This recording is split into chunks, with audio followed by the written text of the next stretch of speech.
Olá pessoal, tudo bem com vocês? Eu sou a psicóloga Letícia Berlim, que alegria estar aqui. E no vídeo de hoje eu vou falar sobre os transtornos da alimentação.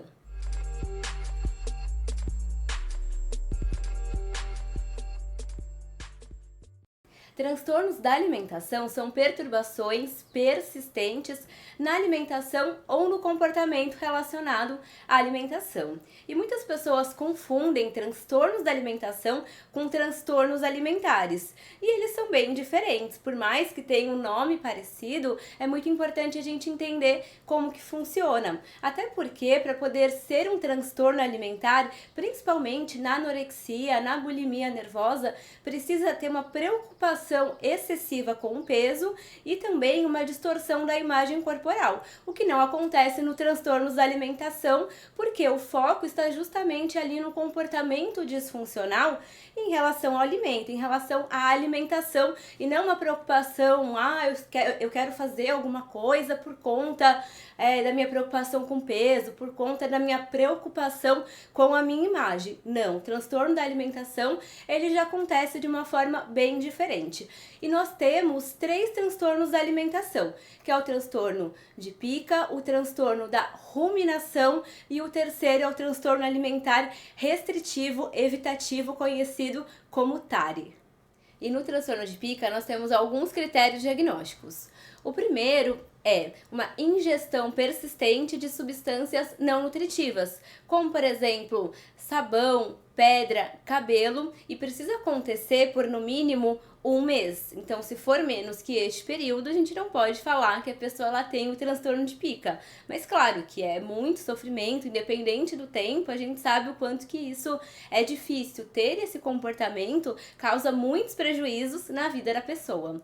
O próximo critério diagnóstico é esse comportamento alimentar, ele não faz parte de uma prática culturalmente aceita. Então, tem muitos lugares, culturas que a gente sabe que tem hábitos, costumes que são muito diferentes. Então a gente precisa diferenciar para poder fazer o diagnóstico correto. E o outro critério diagnóstico, e que ele é super importante da gente entender, é perceber qual que é o estágio do desenvolvimento que aquela pessoa se encontra. Porque, por exemplo, a gente pensa ali no bebezinho que ele está engatinhando, ele está começando a dar os primeiros passos, ele está explorando o ambiente. Então ele acaba colocando várias coisas na boca, ele não consegue diferenciar. Isso eu posso comer, isso eu não posso comer. Então muitas vezes quando vai ver, ele pegou cabelo do chão, pegou brinquedo, pegou alguma coisa e a gente já começa a falar, se ele colocou isso na boca, então ele tem um transtorno. Não, muito cuidado, e a gente precisa diferenciar até para a gente conseguir perceber de fato o que está acontecendo, se é um comportamento ali que faz parte do desenvolvimento dele ou se é um comportamento disfuncional, e a gente precisa ficar atenta, a gente precisa se preocupar com essa questão. E o diagnóstico a gente pode dar a partir dos 2 anos, que é justamente esse período que a pessoa ela está ali explorando, ela está conhecendo, ela está o tempo inteiro colocando a mão ali em vários lugares, ela está percebendo de fato o que é cada coisa. Então, principalmente nesse início da vida, a gente precisa ter um cuidado maior para a gente conseguir de fato fazer essa diferenciação. E nós podemos diagnosticar em qualquer período da vida, então tanto na infância como na adolescência, como na fase adulta, mas o que eu percebo na prática e também o que é constatado é que isso acontece de fato logo no início da vida do indivíduo.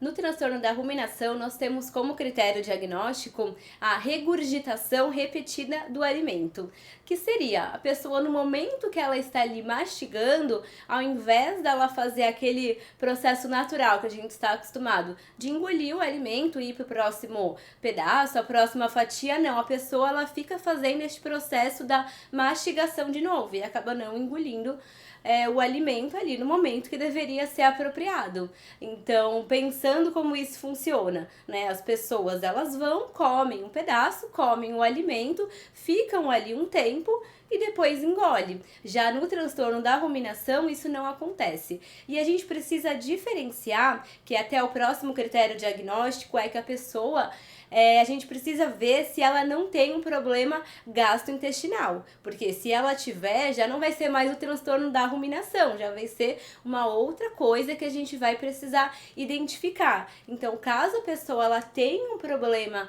gastro, a gente precisa entender, a gente precisa cuidar dessa parte para perceber se depois desse cuidado, depois que ela fizer ali exatamente o que ela precisa fazer, as coisas vão se resolver e ela vai conseguir ter a vida dela normal, saudável e não ter mais nenhum problema em relação à alimentação. Mas a gente precisa diferenciar. Caso ela não tenha esse problema, então de fato a gente consegue perceber que está tendo um problema ali com a alimentação. E pode acontecer em qualquer período, tanto na infância como na adolescência ou na fase adulta.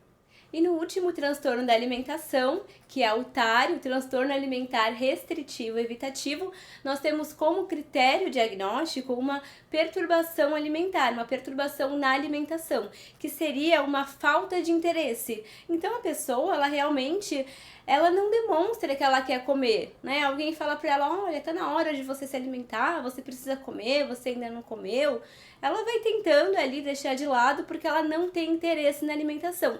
Mas o que é muito importante, a gente precisa diferenciar, é que isso é completamente diferente do que acontece no transtorno alimentar na anorexia nervosa.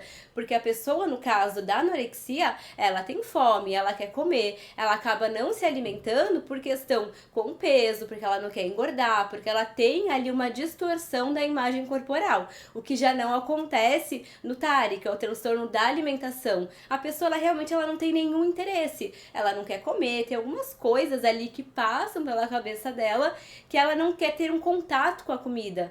Até pode comer algumas comidas específicas, mas a muito custo. A pessoa, de fato, ela olha para o alimento e ela sente ali, às vezes, nojo, desprezo, enfim. Cada pessoa isso vai acontecer de uma forma diferente, mas é um prejuízo, é um comportamento alimentar disfuncional em relação à alimentação, em relação ali à comida. Não tem nada a ver, eu não quero comer porque eu tenho um problema com a minha imagem, porque eu não quero engordar. Não tem nada a ver com isso. É justamente ali uma questão com a alimentação. E pode acontecer, geralmente o que a gente vê que acontece é na infância, no início do desenvolvimento, mas pode persistir até o desenvolvimento da fase adulta. No momento que a pessoa ela já está maior, pode persistir, mas o que a gente percebe é que isso fica mais no início do desenvolvimento, mais na infância.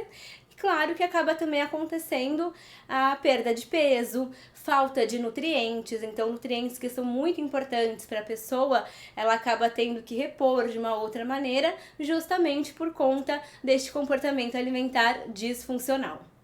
E no vídeo de hoje eu falei sobre os transtornos da alimentação. Espero que você tenha gostado, tenha feito sentido para você. E não se esqueça de ativar o sininho, se inscrever no canal, deixar o seu like, compartilhar com todos os seus amigos e deixar o seu comentário.